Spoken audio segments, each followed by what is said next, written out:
Good evening বন্ধুরা। বিকেলবেলা প্রচুর ঝমঝমিয়ে বাইরের শিলা বৃষ্টি, তার সাথে খুব টকটক জাতীয় কিছু খেতে ইচ্ছা করছে, যার জন্য বাড়িতেই বানিয়ে নিয়েছিলাম আলু কাবলি, যেটা খেতে খুবই টেস্টি হয়েছিল। চলো তোমাদের সাথে সেটা শেয়ার করি। প্রথমেই দুটো সেদ্ধ আলু কিউব আকারে কেটে নিয়েছি, তার সঙ্গে কয়েকটা মটরও সেদ্ধ করে নিয়েছি। দিয়ে দিলাম একটু বিট নুন পরিমাণ মতন,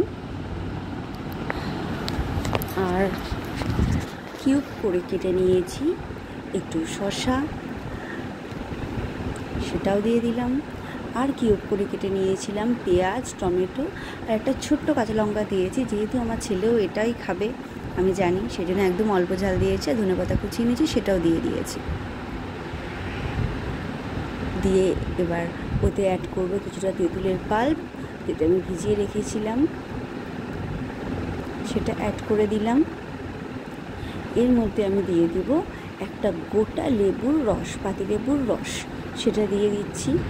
তেঁতুলটা তোমরা পারলে একটু বেশি দিতেই পারো, আমি খুব বেশি দেইনি, যেহেতু আমি লেবুটা অ্যাড করবো সেই জন্য বেশি টক হয়ে যাবে। একটা গোটা পাতিলেবুর রস আমি এখানে দিয়ে দিয়েছি। তোমাদের কার কার আলু কাবলি খেতে ভালো লাগে আমাকে অবশ্যই জানিও কমেন্ট করে। এটা আমি এখন আর দিয়ে দিচ্ছি একটু ভাজা মশলা, এখানে ধনে, জিরে, এলাচ, লবঙ্গ, গোলমরিচ একটু শুকনো খোলায় ভেজে গুঁড়ো করে নিয়েছি।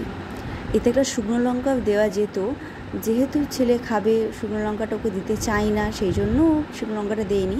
তোমরা যখন দেবে শুকনো লঙ্কা দিয়ে নেবে। দেখো একদম রেডি, বাটিতে সার্ভ করে দিচ্ছি। আর উপর দিয়ে দিচ্ছি একটু ঝুরি ভাজা চানাচুর।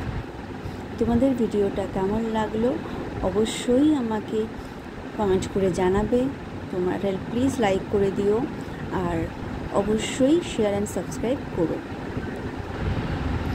পুরো ভিডিওটা দেখার জন্য অনেক অনেক ধন্যবাদ তোমাদের।